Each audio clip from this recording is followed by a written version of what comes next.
Good evening, wonderful people, great Biafrans, wherever you're joining us from. Across this very planet Earth, we welcome you to our very first address of this glorious year that Elohim has made, 2019.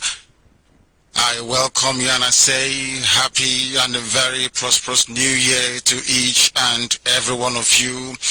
Wherever you may be domiciled, wherever you may be listening from. If you're not part of this very wonderful and exceptional phenomenon that is IPOB, then I recommend that you join the nearest IPOB family. If there is no family for you to join, then I do strongly suggest that you start one yourself. And as I welcome you, I would like you to welcome those around you. Good morning, good afternoon, good evening, and good night to some of you, because unlike any other radio, Biafra is listened to across the entire 24 time zones of the world. There is nowhere you go on this very planet that you will not find an IPOB family member. I welcome all of you once again.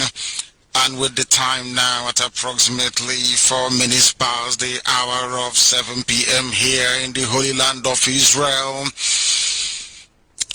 I would ask you to remember the grace of the Most High, Elohim. Before we go any further, we must call upon His name to ask for His blessing, His guidance, for His mercy and grace upon our lives. My name is Nnamdi Kanu. I am the leader of the Indigenous People of Biafra. I am the director of Radio Biafra and Biafra Television, and it is my unique privilege to be addressing you all from the Holy Land of Israel on this very day, at a very distressing and turbulent time for our people. But we cannot afford to despair or to lose hope, because we know that Biafra is coming, and very imminently. And we also know that the inevitable collapse of the damnable Zoological Republic is at hand, because what is happening there, especially in Asorok, is unacceptable. A Sudanese cannot be the president of the Zoological Republic of Nigeria. This is my New Year's message, but I must also pray on this very New Year. We must bow our heads wherever we are,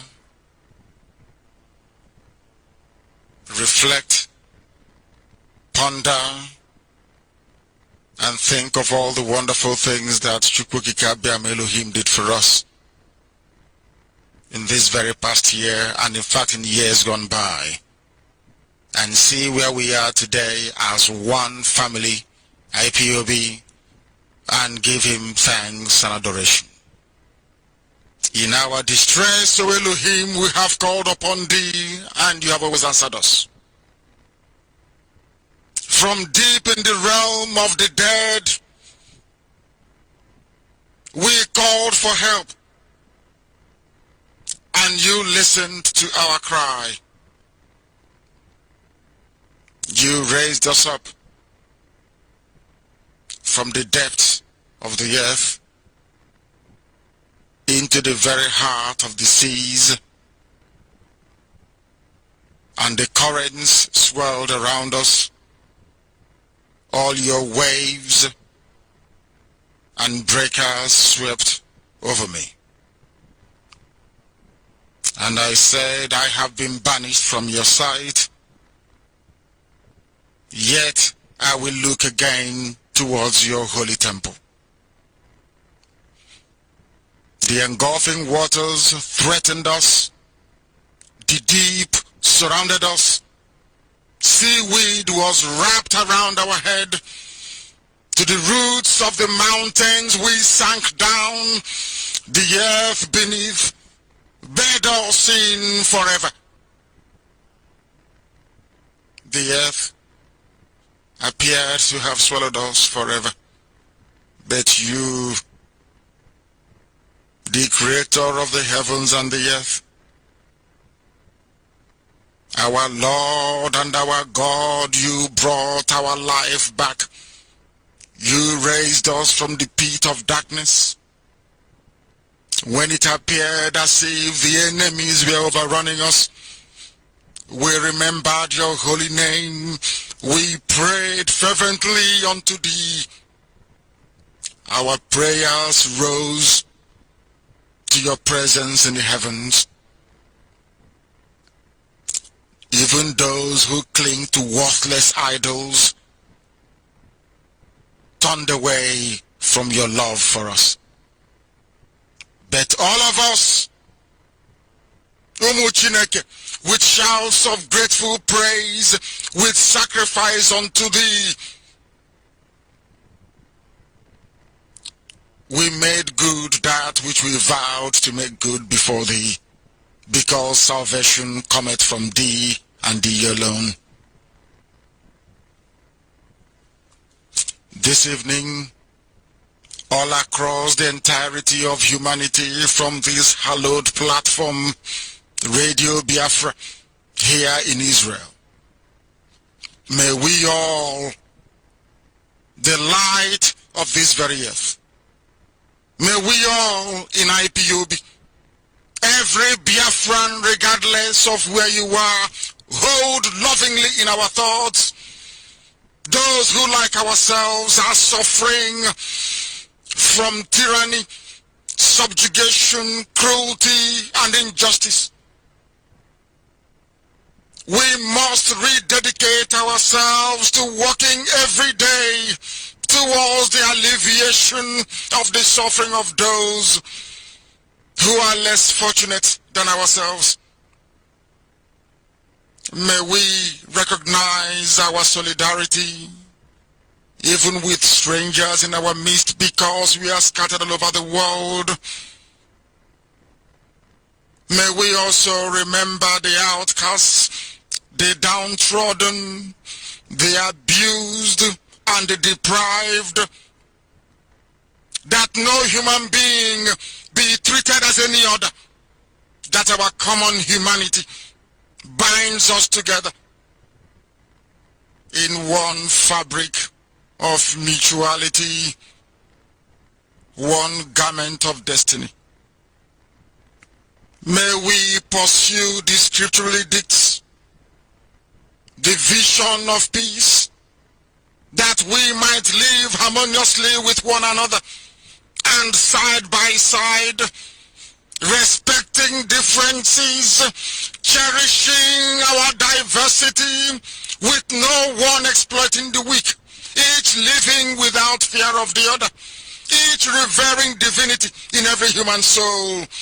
May we struggle against institutional injustice, free those from oppression and contempt, act with purity of heart and mind, despising none, defrauding none, hating none, cherishing everybody, honoring every child of Elohim, every creature of the earth.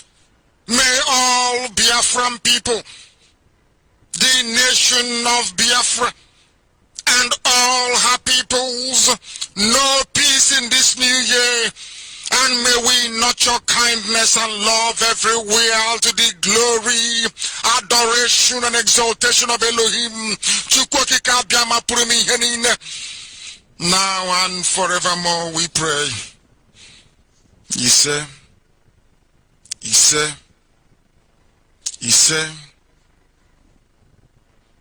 Thank you very much. And may we proceed to present on this very day, the very first day of January in the year of our Lord 2019, my New Year's message to the world, but especially to IPOB. Fellow Biafrans, friends of Biafra, and lovers of freedom all over the world, on behalf of the global family of IPOB, I welcome you all to 2019.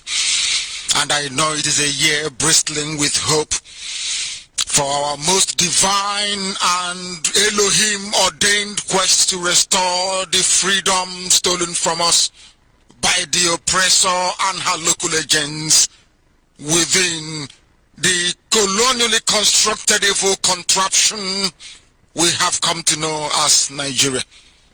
I bring you this New Year's message from the Holy Land of Israel with a combined sense of triumph, sadness, and hope.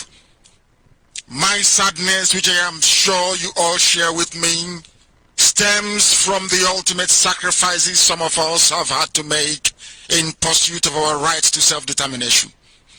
Today, as we usher in the new year, let us spare a thought for all our heroes fallen. And I sit here to say before thee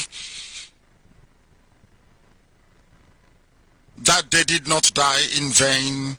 They died in honor and duty to Biafra, to justice, and to freedom.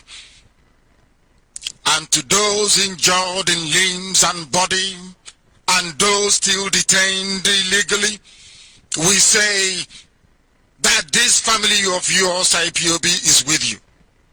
Your plight is our plight, your pain remains our pain, and we will never abandon anybody, because here in IPOB we do not abandon our own. When we say we are one family, we mean it.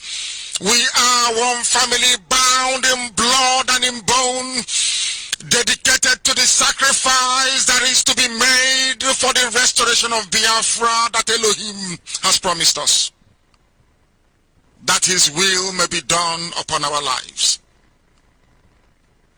For it has been said that the bravest are surely those who have the clearest vision of what is before them, glory and danger alike, and yet notwithstanding go out to meet it. I am indeed proud of this IPOB. I am proud of all of you. I cannot express it in words how elated and how honored I am to serve you. That name IPOB will exist as long as there is man on the face of this very planet. Forever and ever, every generation to come will reference this period in our time the same way Israel referenced 1948, as when the mercy of the Most High descended from heaven upon his children, that light may come in the darkest recesses of Africa. I am indeed very proud of IPOB for your courage of conviction, for your strength of character, and for standing up to tyranny when it mattered most. Other people fell by the wayside. Other ethnicities joined in the persecution of the innocent. But IPOB stood strong and said no, that evil is evil. It must be resisted, it must be countered, it must be pushed back. For evil cannot stand the test of time. Shame on those supporting the evil that APC represents, that the government of Nigeria represents. As I have said before, and I will repeat tonight, there is something evil at the heart of the soul of a black man residing in Nigeria. There is something abhorrent about it. And that is why IPOB is different. That is why we stand up to evil, no matter where it's coming from. I assure you all tonight that Biafra shall come, and very soon at that. And we shall find lasting comfort in it. I have no doubt whatsoever. Those who know me know this about me, that everything I say I am going to do, I do it. When I tell you that Biafra is coming, Biafra is coming, and there is nothing anybody can do about it. This year, we will set the yardstick for accomplishing this very noble task. For all of you principal officers of state, our esteemed journalists, those of you in family writers, those of you in Biafra writers, in Imuchuku writers, in TBRV, the sunrise crew that wakes up us every morning, and our e-warriors that never sleep, my own very astute and able Deputy Chairman for our own indefatigable Directorate of State led by the ever-reliable Mazichike Dosiem, our Head of Finance, Lolo Nenayanyam, our Biafra Land Coordinator, each and every unit, zonal, local government, state and national coordinator all over the world, I want you all to know that I am very proud of each and every one of you. The work you are doing is exceptional. It is not expected of African people to be so determined, to be so resolute, to be so humble in pursuit of what is glorious. Africans always fall by the wayside when it comes to the pursuit of freedom. But you have demonstrated a will, passion, and desire to do the will of the Most High. The work you are doing is exceptional. Together we achieved so much in 2018. And if your level of hard work and dedication can be sustained only for the first quarter of this year, 2019, I assure you that Biafra will be here sooner rather than later. The past few years hasn't been easy for us.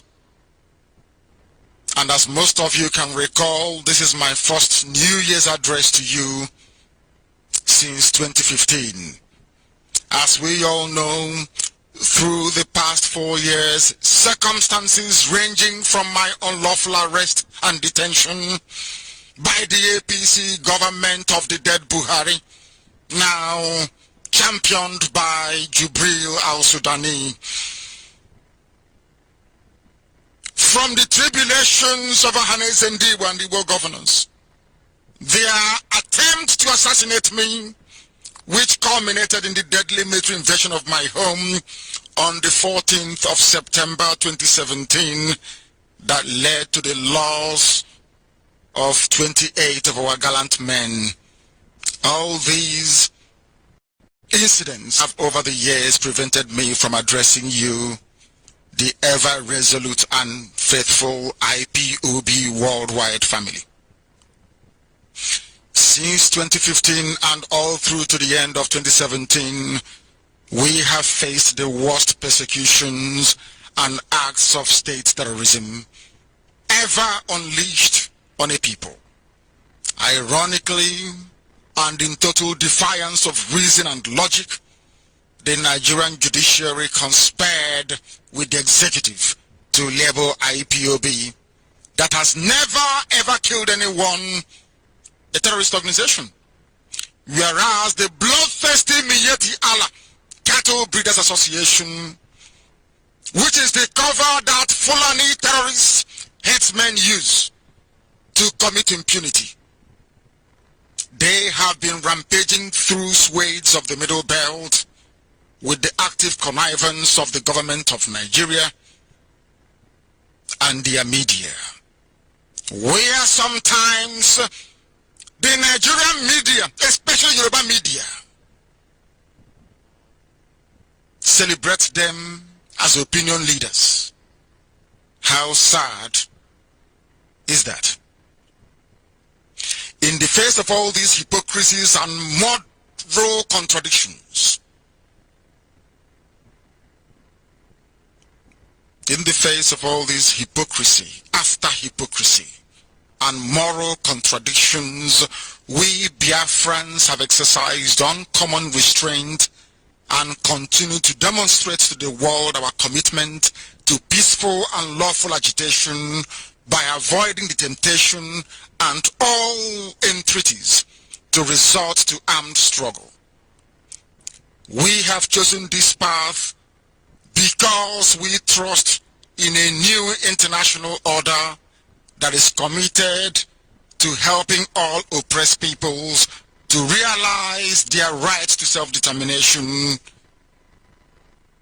as long recognized by international and municipal statutes and conventions.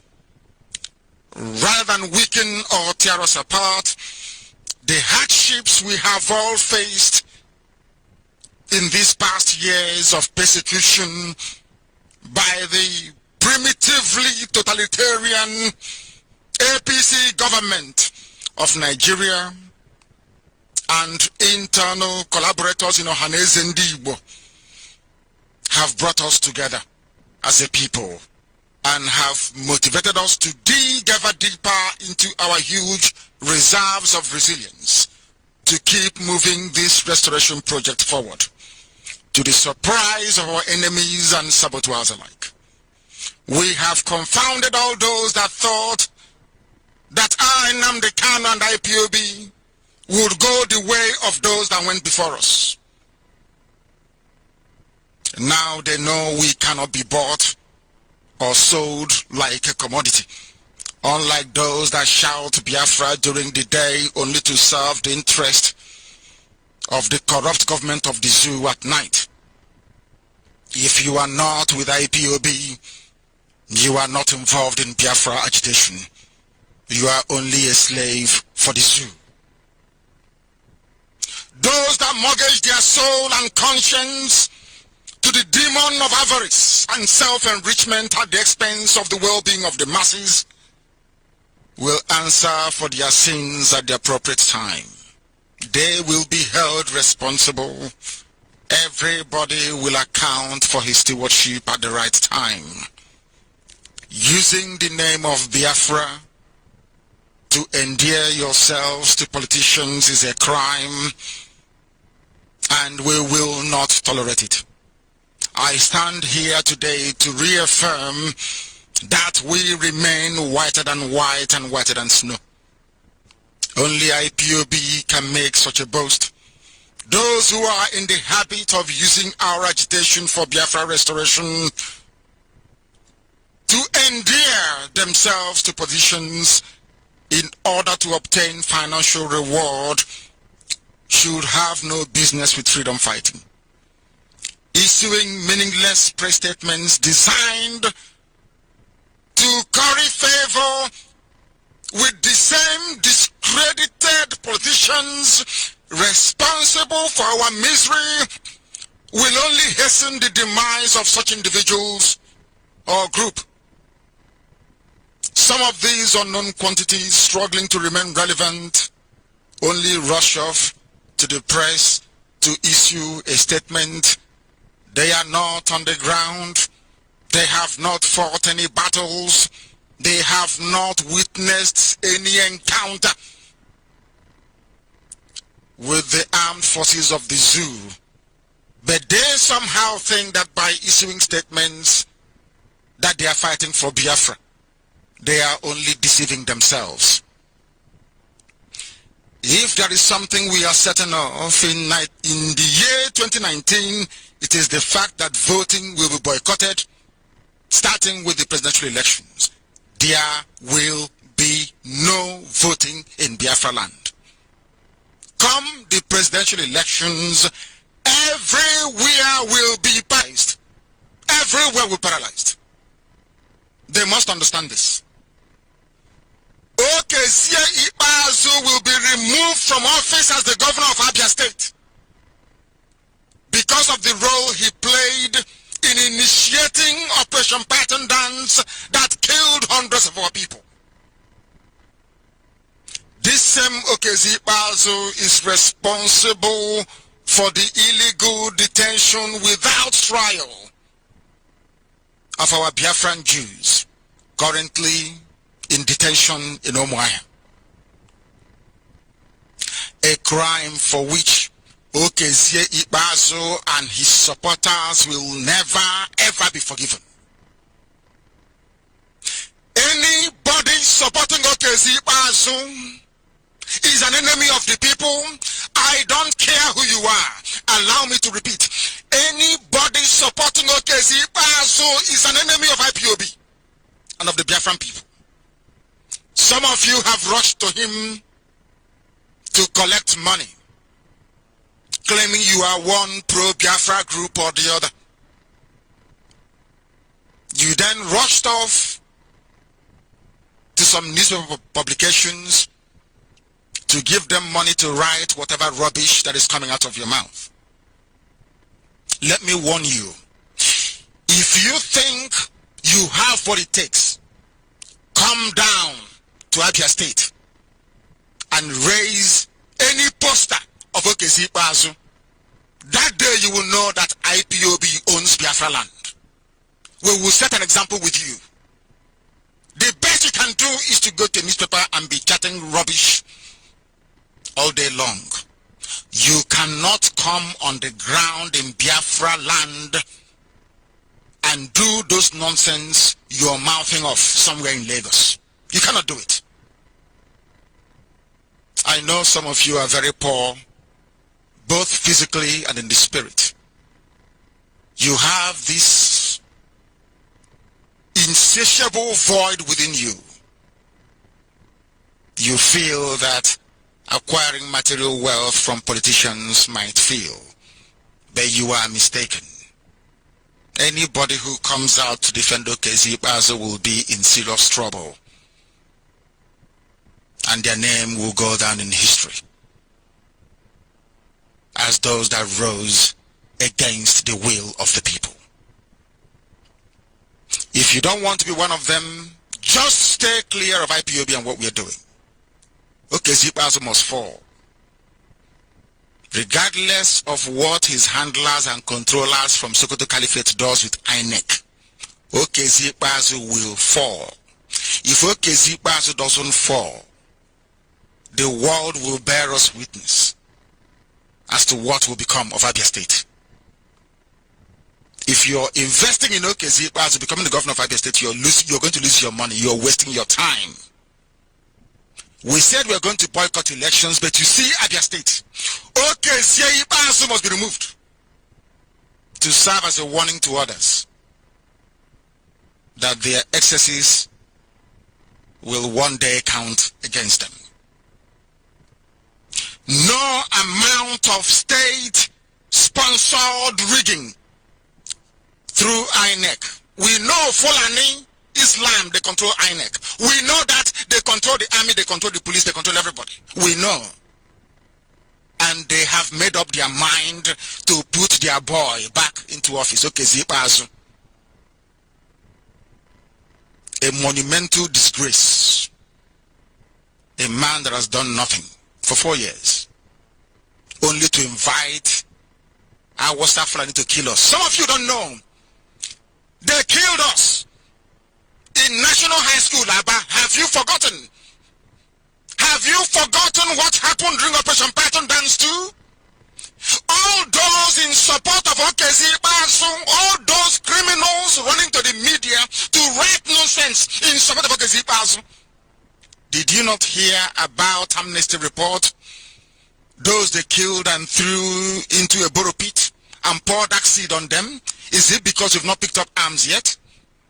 Have you forgotten about the bodies discovered in Okwa?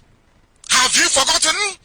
All under one single man. Okay, see, Basu. And you're telling me that you're supporting him. If you are strong, come out on the streets of Abia State and tell me you're Okezi Basu supporter. You see what will happen to you. INEC will not save Okezi Basu from the ignominy that awaits him. Nobody can save him. His Hausa friends have assured him, oh, his Fulani friends, because Hausa doesn't exist. They have assured him, oh, don't worry. You will go back. INEC is that will rig you back. You are all wasting your time. Anyway, we are looking for an excuse all this while. Rig Okezi Basu in. And then you see what will happen to you. Before IPOB came, there was nothing left of our dignity and self-respect as a people. You go to Igbo, they say, oh, I'm not Igbo. You go to Anioma, somebody from Onuchubo will tell you, oh, I'm not Igbo. Somebody from Umunede will say, oh, I'm not Igbo. You go to Anang, you go to Efik lands, and they tell you, no, we are different. But since the coming of IPOB, we have united our people under one common banner, under one common mission, to set everybody free. I repeat, to set everybody free. I repeat, before the emergence of IPOB, there was nothing left of an Igbo man and a Efik, a Joe, useless, trampled upon. You go begging to the north. But thanks to IPOB, you have now regained your dignity. Because we are unbuyable. Because IPOB is formidable. We remain the largest mass movement on the face of the earth, bar none. Bar none.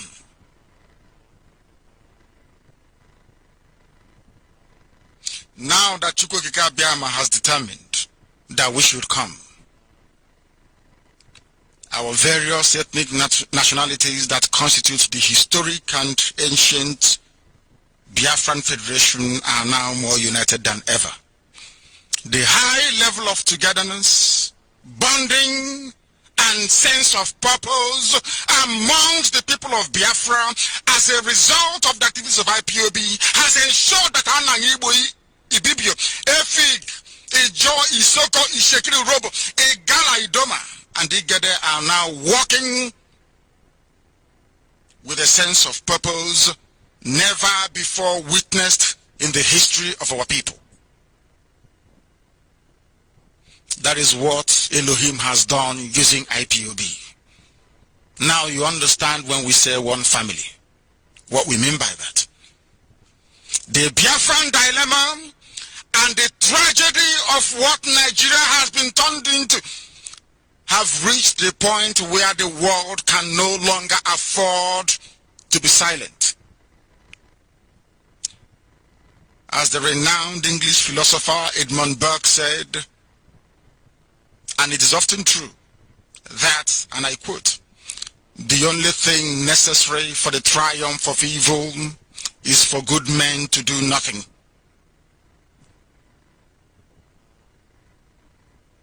That is why impunity and evil has befallen the zoo and nobody's talking.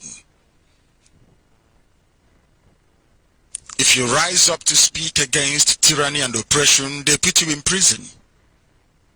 And when they put you in prison without trial, you have judges, magistrates, rubber stamping the dictatorial pronouncements of a Sudanese in Asorok.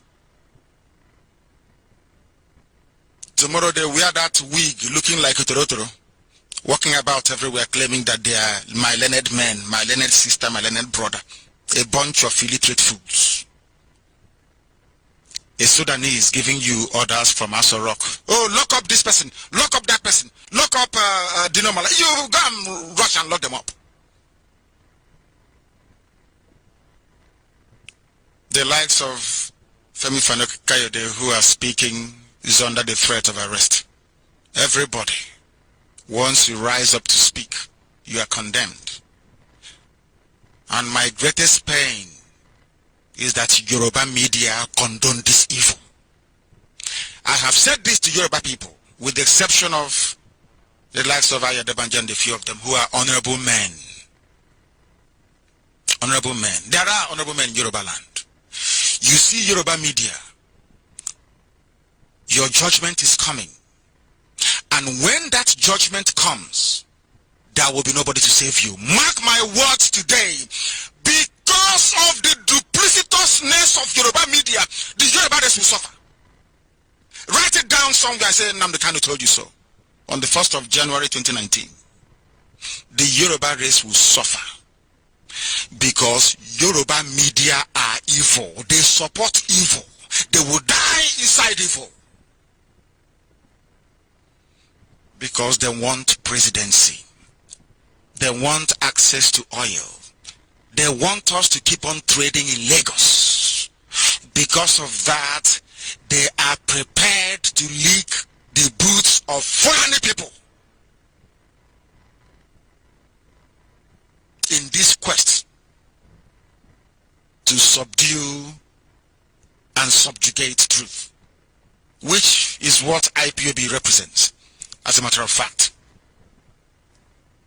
Since time, starting from 2015, the level and amount of terrorism unleashed from the Nigerian Sahel, Fulani land, and the Maghreb has ravaged entire communities, including Biafrans.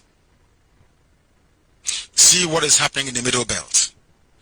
And what I find astonishing is the fact that there are some people within the Middle Belt talking about elections, talking about voting. I read something that was quite moving a few days ago. Somebody said that Nigerians are like sheep. I said, what do you mean? I know they're animals, but what do you mean by sheep? He said, because when you come to feed them, you know a sheep, when you're coming to feed a sheep, that sheep is very happy to see you.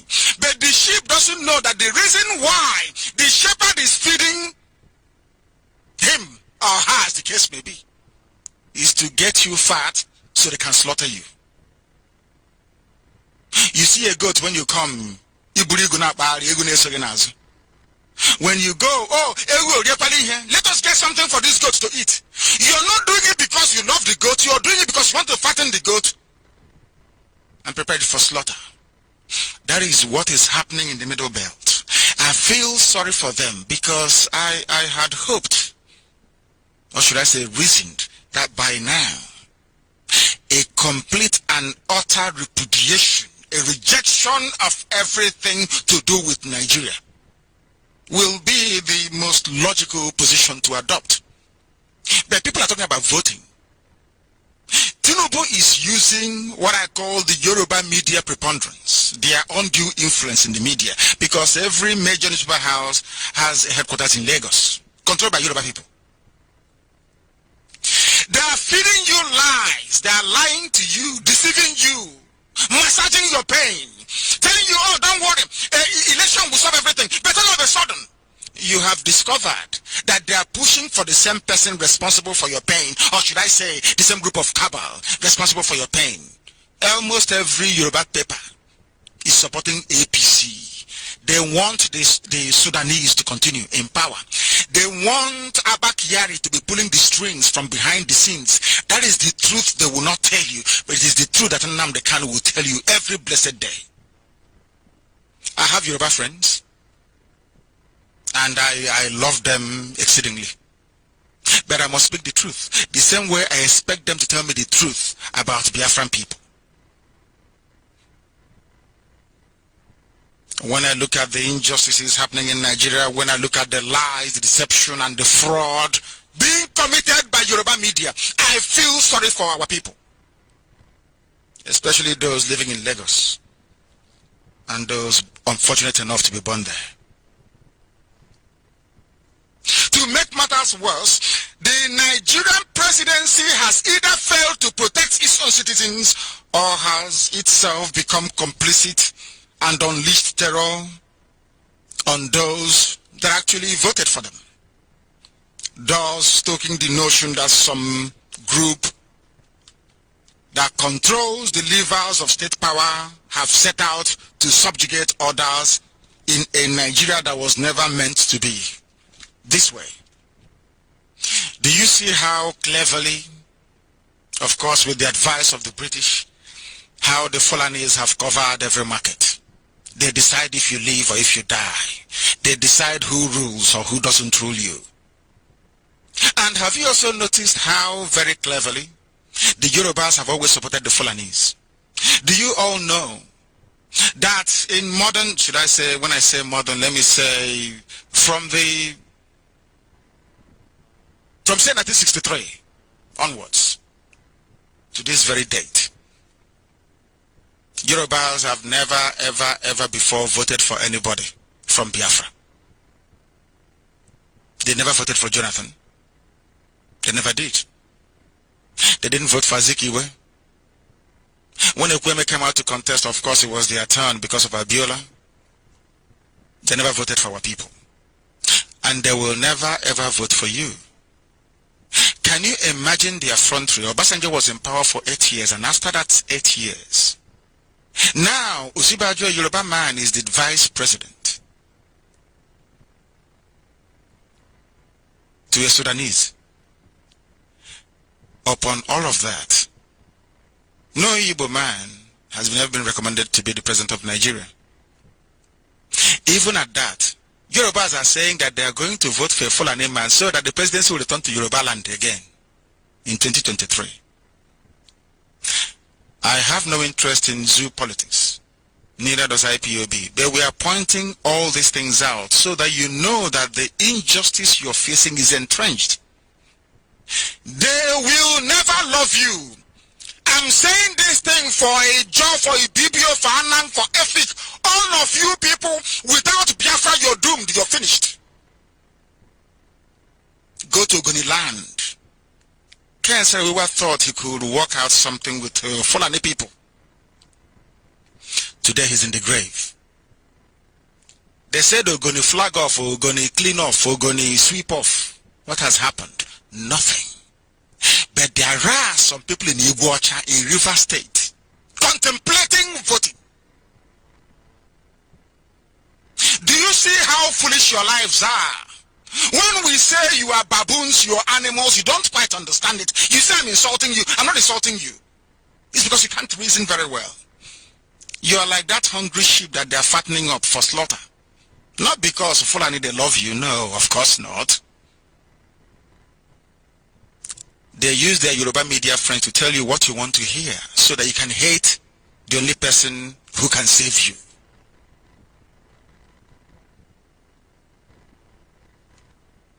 We must continue because there's nothing to do. Better yet, in the face of all these tribulations, there's a solution. We are not agitating for Biafra for no reason. There is a reason and there is a solution. Britain put Nigeria together so they can do what is called proxy colonialism. So they can control you through a people who are loyal to them. Some of you forgot that before Buhari died, Britain supported Buhari. Whereas Buhari had an outstanding warrant for his arrest by Interpol inside Britain. Britain still supported him. You have forgotten that Buhari ordered for the kidnap of Omar Diko and put him in a crate. It was discovered. And Buhari was blacklisted by the British government. But when it came to the position of the president of the zoo, they chose Buhari because he's Fulani. Fulani will always cooperate with them, will always work with them. Not that there's anything that the Fulanis can do that Biafrans cannot do, no. But Britain feels that Biafrans are intelligent. Allowing intelligent people to run Nigeria means that Nigeria will become a viable country.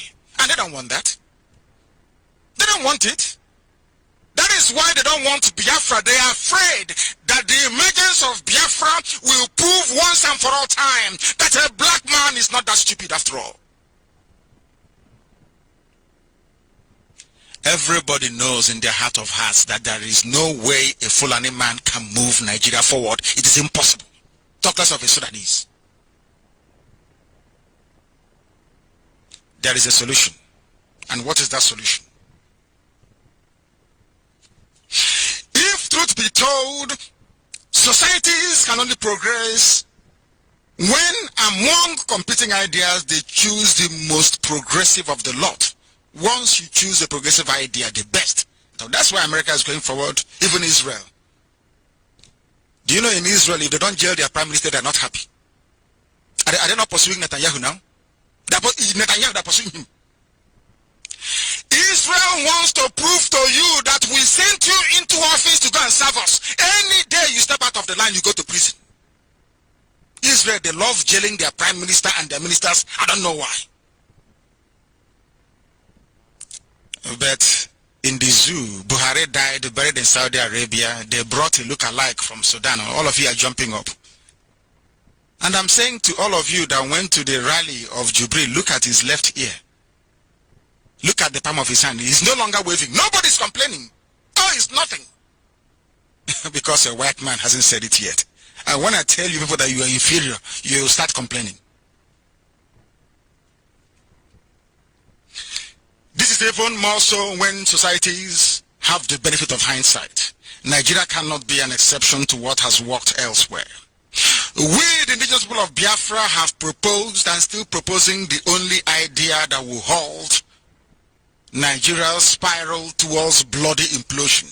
If things continue the way they are, there's going to be a war. I'm telling you this. It's unsustainable. It's not just possible. It's unsustainable. Sending police to go and fight terrorists, sending the army to go and kill civilians in the south. What sort of people are they normal? Are you sure they are normal? And Nigerians, are you people okay? And the people, Yoruba papers are carrying on as if nothing is wrong. So you don't think, oh my goodness me. Eh? So as Israel is securing the border around Gaza, now they send the police and then send the army to come and be controlling traffic in Jerusalem and Tel Aviv. I can't understand it. So police can go to the war front, but not and the army will go to be setting up checkpoints. Oh dear me. Oh dear me. Somebody should explain, is that normal? Is it normal? But why can't ordinary Nigerians see it? Are they blind?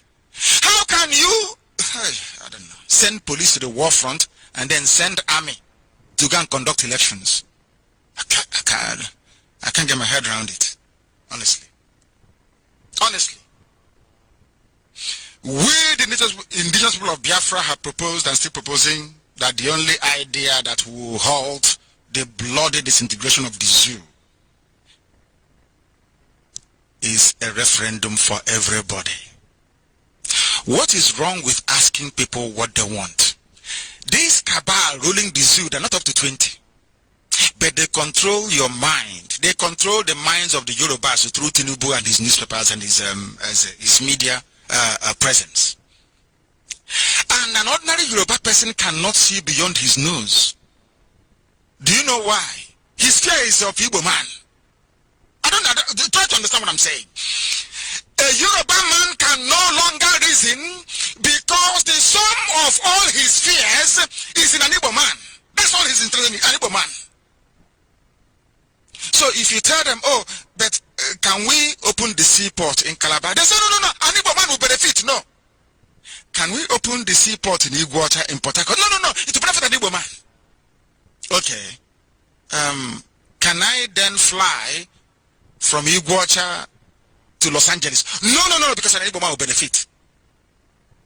What the Yorubas are doing is cutting off their nose to spite their face. As long as an Igbo man is down, anything is possible. If Fulani can eat all the money in the zoo, nobody gives a damn. Do you see the mess we are in? I'm not saying every Yoruba person is like that, no. There are some Igbo people who are worse. There are Igbo people who are worse, who will trade our slave status for one ministerial appointment. That's what they've been doing. You will see them now, they will say, oh, it is this person's turn. Oh, why don't you bring out somebody to go and do this? One person will run to his friend in Funtua and say, I know how to undermine my brother, don't worry. Is it not happening in Biafra agitation? I will say something about OKZ as an idiot from somewhere looking for money to complete the roofing of his house will go and issue a statement in the newspapers to the effect that, oh, OKZ Bazu, we are not part of them, oh. But you say you're a Biafran, and you saw what OKZ Bazu did to Biafrans. And because some of you unconscionable leaders of Masop, you think they can kill, oh, because they killed Masobians and you did nothing. Because of that, you think that Nnamdi Kanu will allow IPOB family members to be killed and not hold anybody responsible? Do you see how foolish you are? One idiot was lacking money. He's building a house. Roofing. He's seeking to buy Cameroon zinc. And the only way he can do it is by appearing to counter what IPOB is saying. The idiot is finished. Completely finished.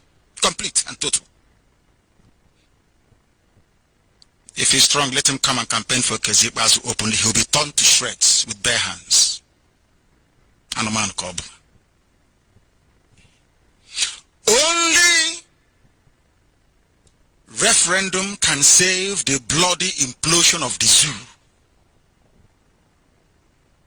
Only a referendum. One day the Yorubas will overcome their envy and fear of an Igbo man. One day. Because the pain and hardship will be too much for them to bear as well. They must conduct a referendum on self-determination for Biafrans and indeed any other organized and cohesive group that demands it.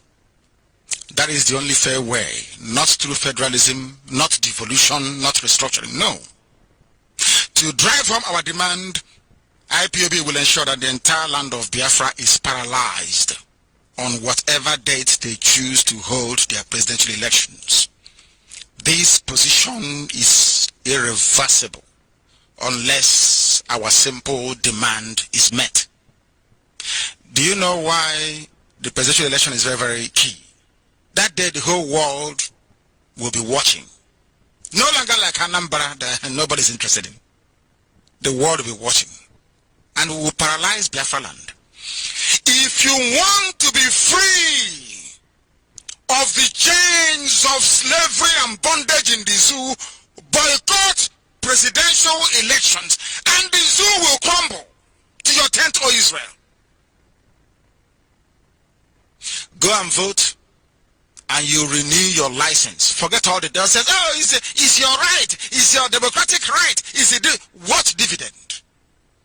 Those pastors telling you rubbish, they are doing it because they have something to gain from it. I am telling you, if other Nigerians were as reasonable as IPOB, All you need to do to change everything, to have electricity, running water, everything is not to vote. That's all. That time they will come to you and ask you, what do you want? And then you tell them. Common sense, isn't it? But they don't have it. Only IPOB does. There will be no election in Biafra land. Presidential election, no, it won't happen. Not in Biafra land. And we understand they're sending their army, they said they have no weapons and equipments. We got the intel that they're sending their army to come to Biafra land. Anywhere you see IPOB, shoot. I pray you shoot. Believe me, that's what I'm praying for. I am praying that you shoot because I am in Israel. I pray you shoot. That day I will see the idiot that was in front of me and tell me that self-defense is not allowed. Shoot.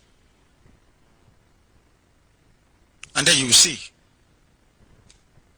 As one prophet said a few years ago, the time will come when you ask for dialogue and there will be no dialogue.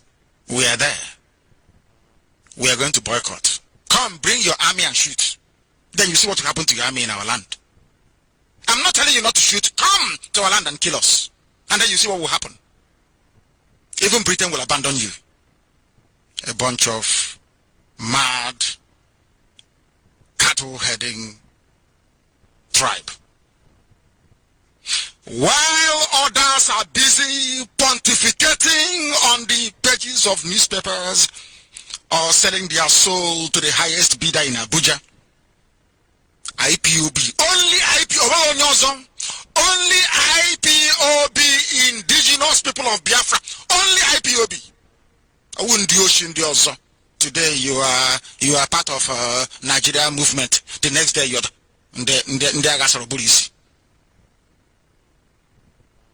no brain.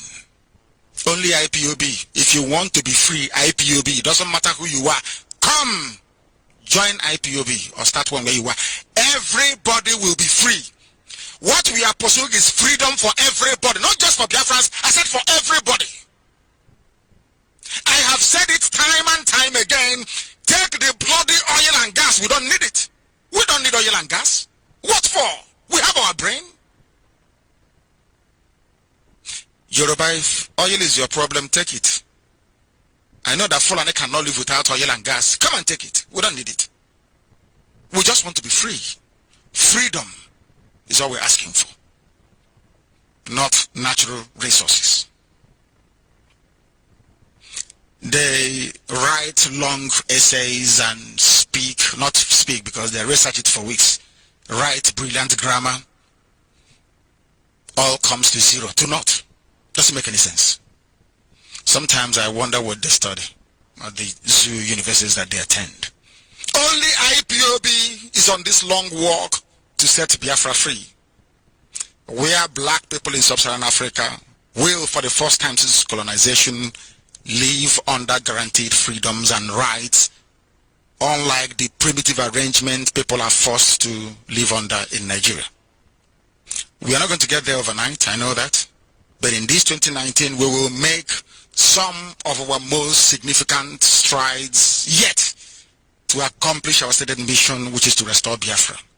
We must always be guided by the reasoning that underpins our belief that Nigeria as presently constituted is unworkable. By virtue of their orientation and heritage, the dominant ruling Arewa Northern Nigeria with their feudal societal structure is not designed to understand or practice democracy. A Fulani man can never be a democrat. It's impossible.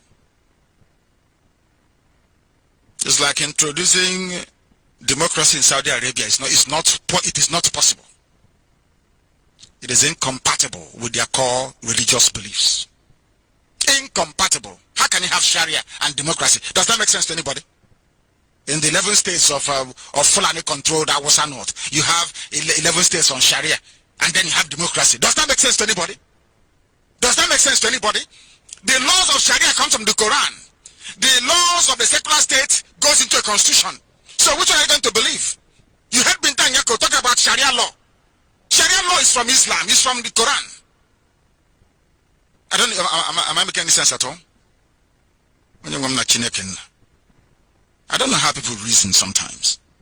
I don't understand it.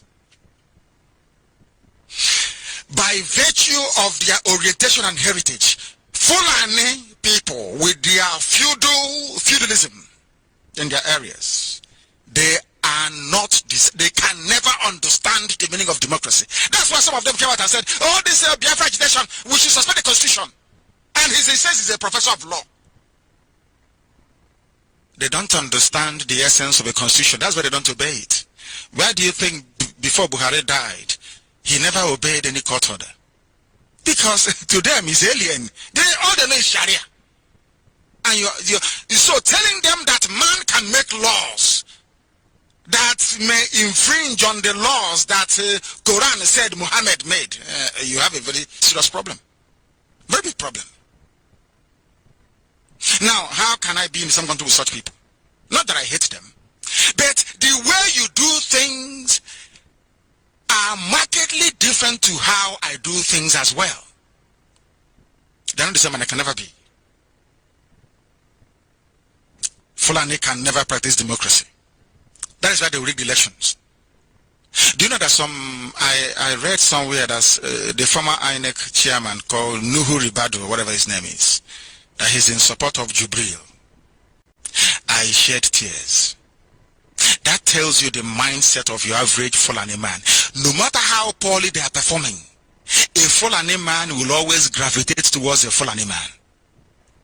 And the Yorubas will follow them, because Yorubas are controlled by the Fulani people as well, because most of them are Muslims, like Bola Ahmed Tinubu. And the spiritual head of Muslims in the zoo is who? Is the Sultan of Sokoto. So they have to be loyal to Sultan of Sokoto, of course. Do you see the mess that the zoo is in?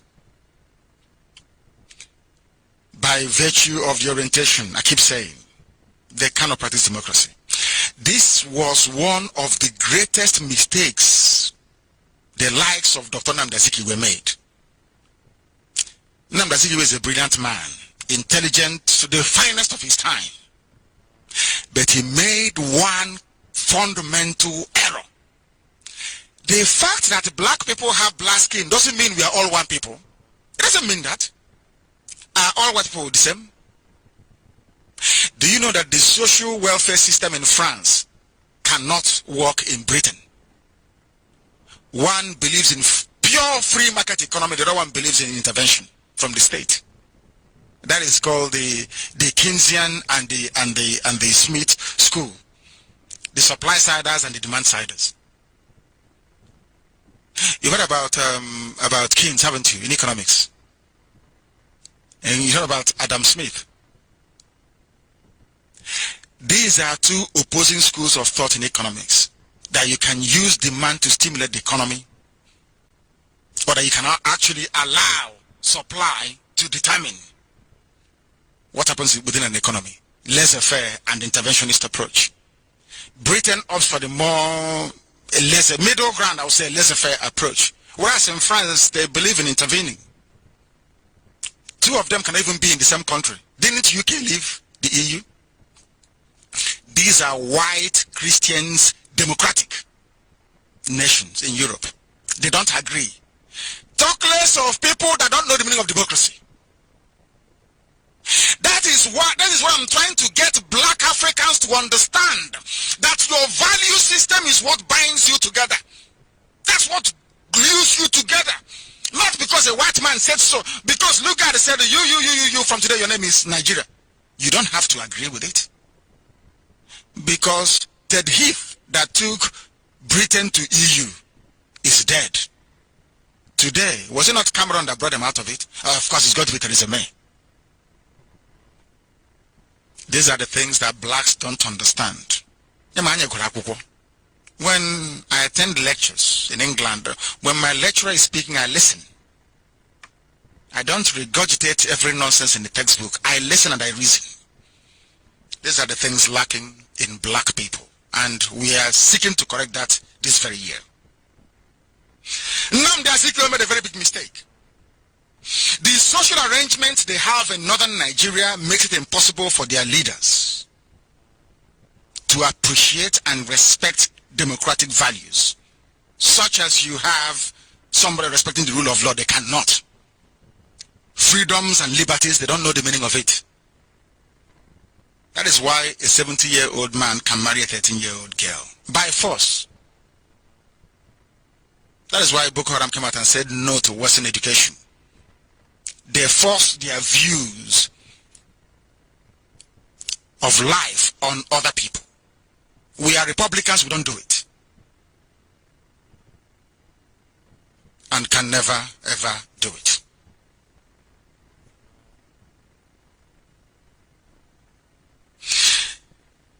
These noble ideas of democracy are incompatible with Sharia. The sooner you understand this, the better. As long as you have Sharia, you cannot be a Democrat. Anywhere there is Sharia, anywhere in the world, they are not Democrats. The sooner Yoruba media understand this, the better. But of course, there are Yoruba Muslims that crave and yearn for Sharia. True federalism, particularly in Nigeria, is unrealistic. Where 12 states have already adopted Sharia as state religion and code of justice, which denies non-adherence of that religion certain freedoms guaranteed by the military-imposed Nigerian constitution. Isn't it very ironic? You have the constitution of Abdul Salam Abubakar, the militaristic constitution of 1999, where the provision of the constitution is at odds with Sharia in the north. The Sharia overrides the constitution, whereas the constitution is meant to be the all and all. Do you understand what I don't know if people are understanding what I'm saying. Maybe I'm not explaining it very well this evening. I don't know. I said, you have a constitution. They make laws. You know Ike Kuremad and all the rest of them. They say, yeah. And they share their 18 million every month. And they go home. They make laws. Those laws, where they are in contradiction with the Sharia of the 12 Fulani states in the north, all that nonsense in the Senate is rubbish. They throw it away. If not, why would they destroy you and I in the same country? Ikechukwu is here with me, so I'm using him as an example. I don't drink. I don't like alcohol, but Ikechukwu drinks and he likes alcohol. When Ikechukwu goes out to buy alcohol, he pays tax on it, and they use that alcohol to treat me. They tax on the alcohol to give me treatment. But Ikechukwu comes to my hometown. Maybe they transferred him as a worker to my hometown. On entering my hometown, he was caught somewhere drinking beer, and they arrested him and jailed him. And I, the beneficiary of the VAT from his drinking, is in support of his incarceration. I don't know if that makes any sense to any human being. That's what's happening in the north. They say you shouldn't drink beer. You can see them destroying cartons upon cartons and bottles of beer. But Kanu State is the largest beneficiary of VAT. But Yoruba media will not say anything about it. Do you see how evil Nigeria is? You rob Peter to pay Paul. If I go to drink beer, you say I'm a Nigerian, but I cannot go to Kanu to drink beer openly. Why? Is there any law stopping me from consuming any beverage? The answer is no. Why are you stopping me in Kanu, where you benefit directly from the VAT coming from beer sales? Only in Nigeria. Conversely, restructuring has defied every sensible definition. Nobody can define it. That is why simple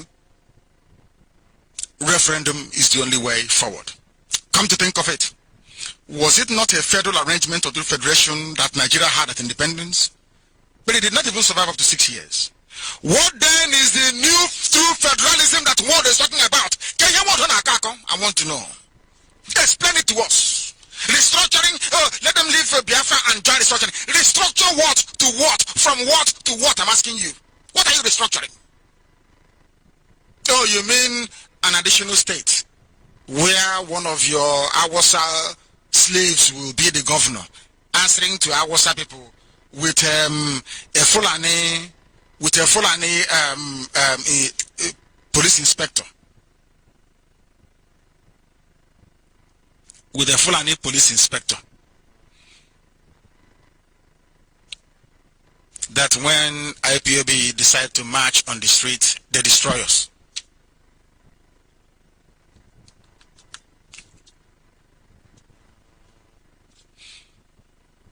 We don't believe in restructuring. Restructuring will become unworkable because it failed in the past. What we need is a referendum. Let the people decide the type of country they want to have. I have nothing against those wishing to live under the Fulanized British colonial contraption called Nigeria, as most Yoruba and Fulani people do. What I resent is the inability, or should I say, the unreasonableness of the chattering class in Nigeria to come to the inescapable realization that no country with a myriad of divergent value systems can peacefully coexist as a nation state. It is impossible. Impossible. This elementary political philosophy that everybody ought to know about, every political scientist ought to know this. Everybody knows this. What determines those you fuse together is your value system. Not even your religion, your value system.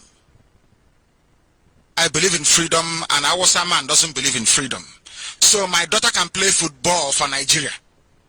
But the daughter of a Hajia in the north cannot play football because you don't want another man to see her legs. Does that make any sense to anybody? Some of these things are there, but you have refused to reason. This is why I call you Zoo. You have refused to reason.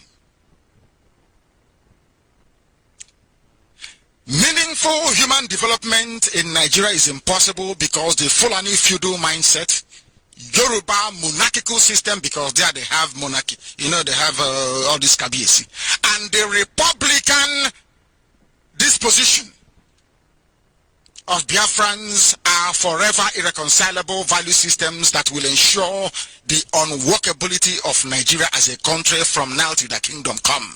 I am a Republican. My Yoruba friends believe in their monarchy. They bow down when they see somebody. I like that. It's a sign of respect. I love it. Awasa Fulani.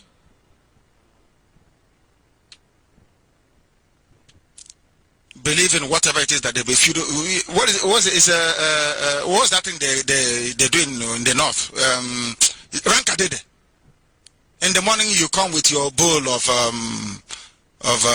no, you come with your empty bowl, and Al-Haji will give you porridge you eat. You will be doing Rankadede. You don't go to school. That is why they have nomadic schools and Alamajiri schools that Jonathan funded extensively. Why do you think they have all of that? They don't believe that men are born equal in the north. If you're born a street beggar, you will give birth to a street beggar. That's what they believe in the north. That's why they have nomadic schools and Alamajiri schools. But where we come from, everybody wants to better themselves. Equality across the board. They don't have it in the north. And let me ask you, they say Nigeria is a republic, which is an anomaly. How can Nigeria be a republic with all this, your Royal Highness this, Lower Highness that? How is that possible? Even they've not even resolved that very simple contradiction. You don't know if you, all the Royal Highnesses that you have, of course my father included, does it mean we are living in a monarchical system or we are living in a republican system? I can't get it. Even that simple contradiction, you cannot even resolve it, and you want to talk about restructuring. In America, do you have kings and chiefs? This is king this of this. This is her royal majesty of this. Because America is a republican state. It's a republic, so to speak. France is a republic. England is not a republic. Britain is not. That's why you have the Duke of Devonshire. You have the Duchess of Kent and all the rest of them. You have the Queen. The same as them. You have monarchs, same as Denmark. Here you don't know if you're a republic or if you're a monarchy. You have no idea. And you want to dabble into restructuring. You cannot even solve a simple problem. You want to go into restructuring. Misguided people, poorly educated people, I hasten to add. This is pure elementary philosophy. Everybody knows this. Irreconcilable value systems. It is tantamount to fusing. Imagine bringing England, Saudi Arabia, and USA into one country. Is that possible? Is that possible? That's what they're trying to do to us. You bring a part of Afghanistan, you bring a part of Kenya, you bring people from USA, you mix them, and say, oh, now you are one country, your name is Nigeria. It's not possible, because the way a Fulani man solves a problem is different from how I will solve it as a Biafran. Simple and short.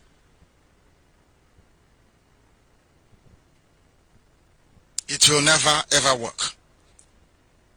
It's like, I just want you to imagine this. Transplanting a portion of sword-wielding Kandahar province in Afghanistan, a piece of the monarchy supporting East Anglia in England, and a part of the Republican, gun-loving libertarian Texas in the USA, and form one country out of it.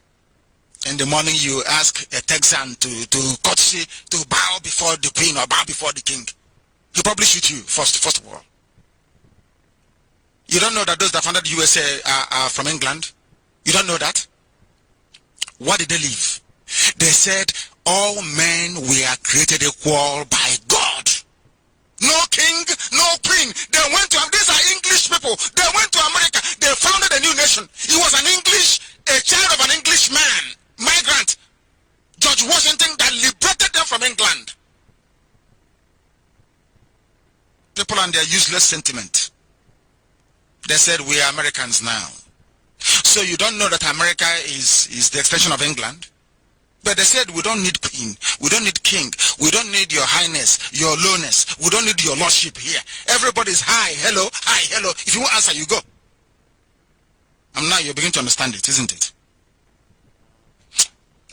Maybe we should be charging people for coming to IPOB, to listen to Radio Biafra. This is the best university in the whole world, bar none. Bar none, and it is free. Courtesy of IPOB, it is free. It will be like returning humanity to some kind of Hobbesian, state of nature, by Hobbes, where life will be truly hellish, brutish, and short. These same irreconcilable, divergent, and often conflicting conditions are what we are being forced to endure in the British artificially created Nigeria today, due to a combination of poor education, inability to reason properly, and dependency on one natural resource for national economic survival. Nigeria will never ever be a viable nation because the ethnicities the British cobbled together are not the same people and can never ever be. Even Britain, that created Nigeria, have respect for ethnic nationalities in their own country. Scotland and Wales have their own parliament. They make their own laws in their own languages. But Britain can never tell Awasa Fulani, allow these people to be free. No, never. But in your own country, Britain, Scotland is free from England. Wales is free from England. They have their own laws. They raise their own taxes. But Britain, England cannot advise Fulani to do the same thing. Do you know why? Because they don't see you black people as human beings. You are animals. Do you know that Scotland retains the right to become independent? Now, I'm asking Britain this. If Scotland can be allowed to determine their own future, why not Biafra? Oh, no, because the freedom they're talking about is for only white people. It's not for blacks. No, Biafra is black people. We control you. God gave you to us as our slaves. We do with you as we like. That was why we handed over to Fulani. We cannot colonize Nigeria directly, so we use the Fulani to do the colonization for us. Because they are dumb. They don't know anything. Name one Fulani scientist. Name one Fulani poet. Do you know any? Name one Fulani popular musician. Name one person. Don't even know if it's Arabic music or Fulani music. The British can give Scotland autonomy. but they cannot advise Fulani to do the same with Biafra. Ask yourself, why? Within the answer lies everything you're looking for. They are afraid of Biafra. They know that Biafra will put everybody to shame, with or without oil and gas. We don't need it. Fulani, I give you a challenge. Take all the oil and gas and give us our freedom. After 5 years, you'll be looking for a visa to come to Biafra land. And they know it. They know it. Ask yourself, why are the privileges enjoyed by Scotland not extended to Biafra? There lies the meaning and the answer to everything that you need to know regarding how you are regarded by the British. Perhaps Nigerians are subhumans, not deserving of such an opportunity. The way Nigeria and most other similarly backward states in Africa we are created is not how nations are formed or created. We all know that. It's not how they are formed or created.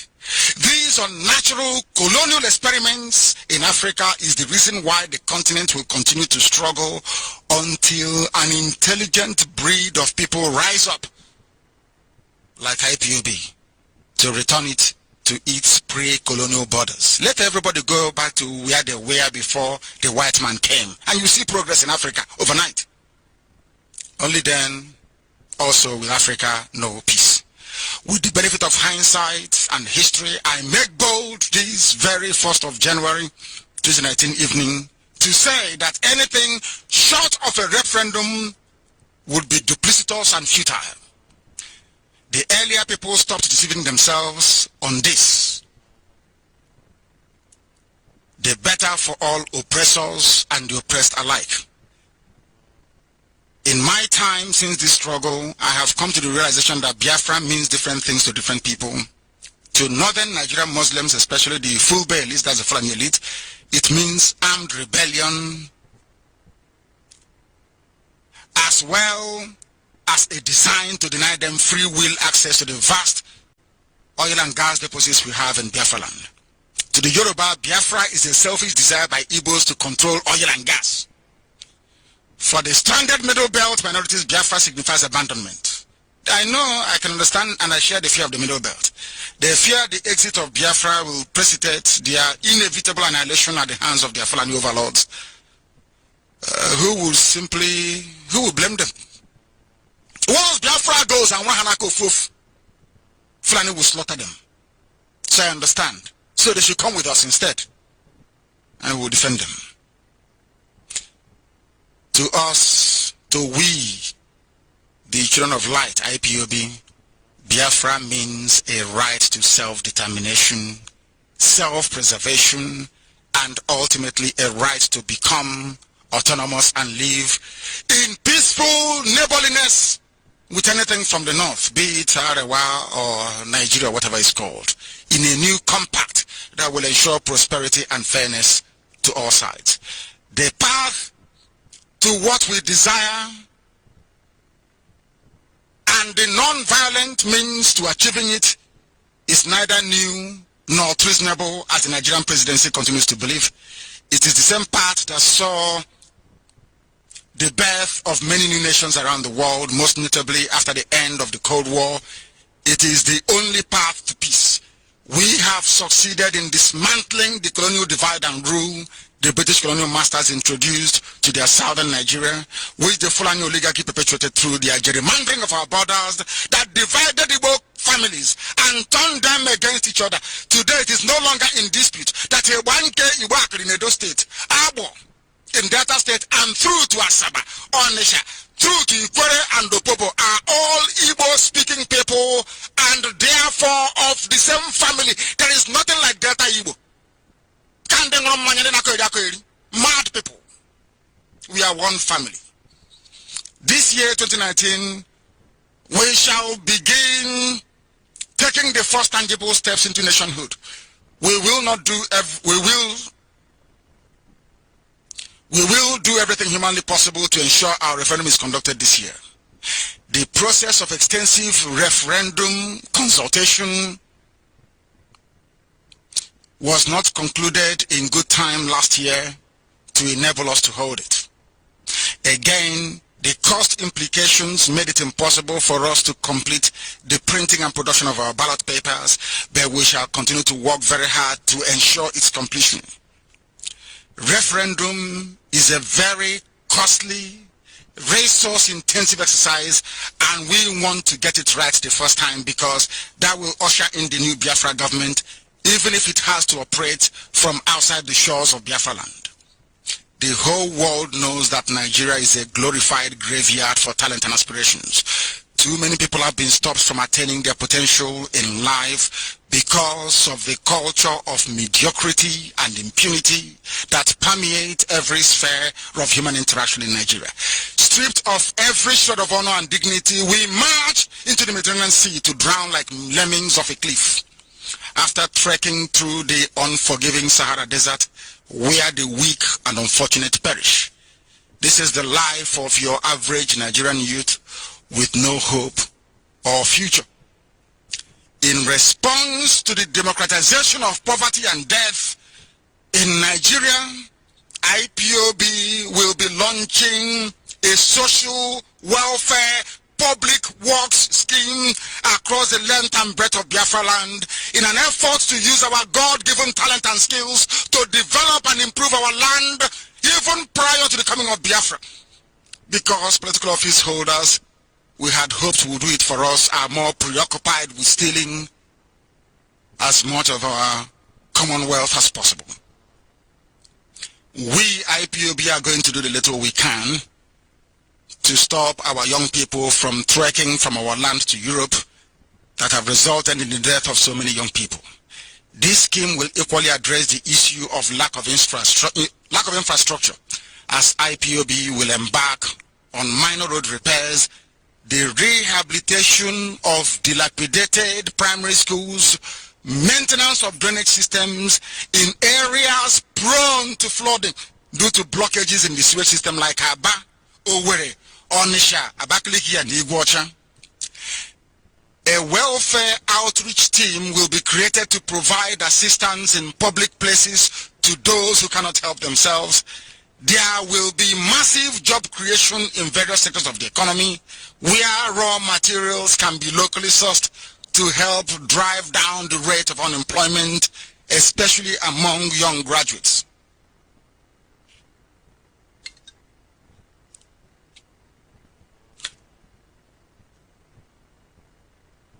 Our people, towns and villages will be our top priority as we begin to demonstrate the mindset that will guide us into Biafra. It's no longer about saying IPOB one family. We are here to demonstrate that we are indeed one family. We are in discussions with Israeli businessmen to help facilitate the creation of high-tech farm settlements, small-scale industrial parks in Cross River, in Delta, Imo, Ebonyi, and Benue states for now. That's the kibbutzim that you have in Israel. We are going to recreate it. Should the scheme prove successful, which of course it will, we shall roll it out across Biafra land. The unmasking of Jubril al-Sudani, the fake zoo president, will continue unabated. By the time we are done with Jubril and his handlers, Lugard will be truly ashamed of what he created. I would like to see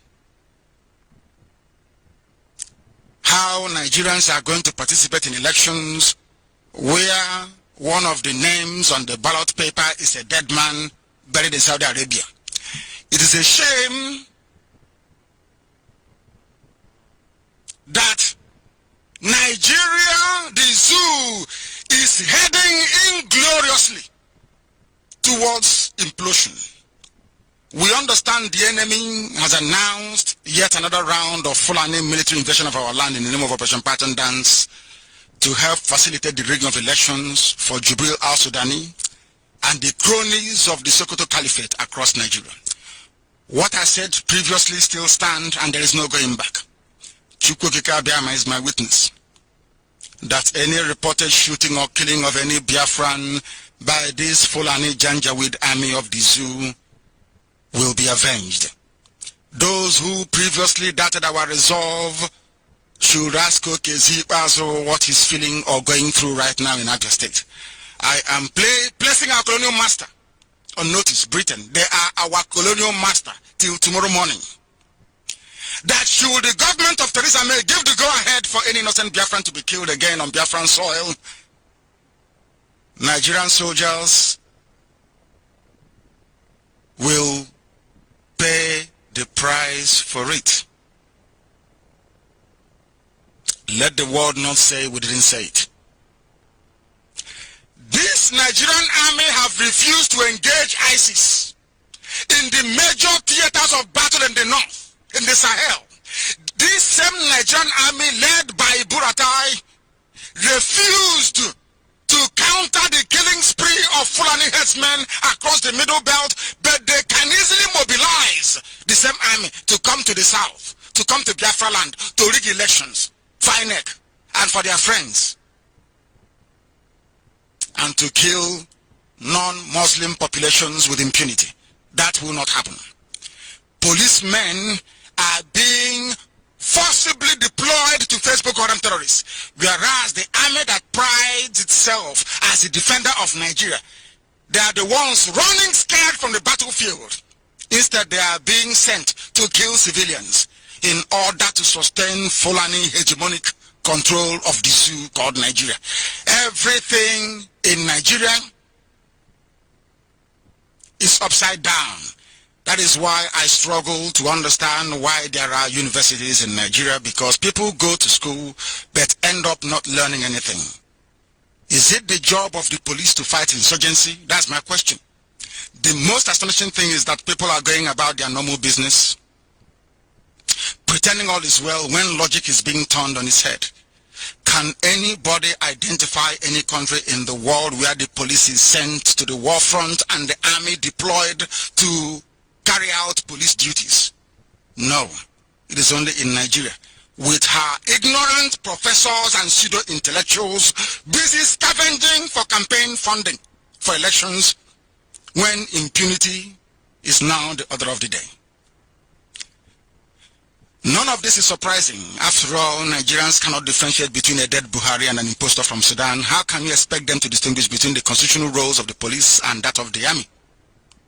What APC have succeeded in doing is democratizing ignorance, impunity, and cowardice amongst the populace.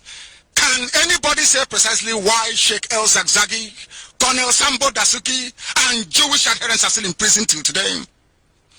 There is nothing about the judiciary in Nigeria that leads me to believe that Nigeria is salvageable. Even the judiciary. So this evening, as we take stock of what we have passed through in the past year and in the years before it, let us continue to remain committed and faithful to the ideals of Biafra as espoused by IPOB, and prepare ourselves to be the first partakers of a Biafran nation that beckons and shall surely emerge in this generation. I thank you all for listening this evening, and may Elohim bless Biafra.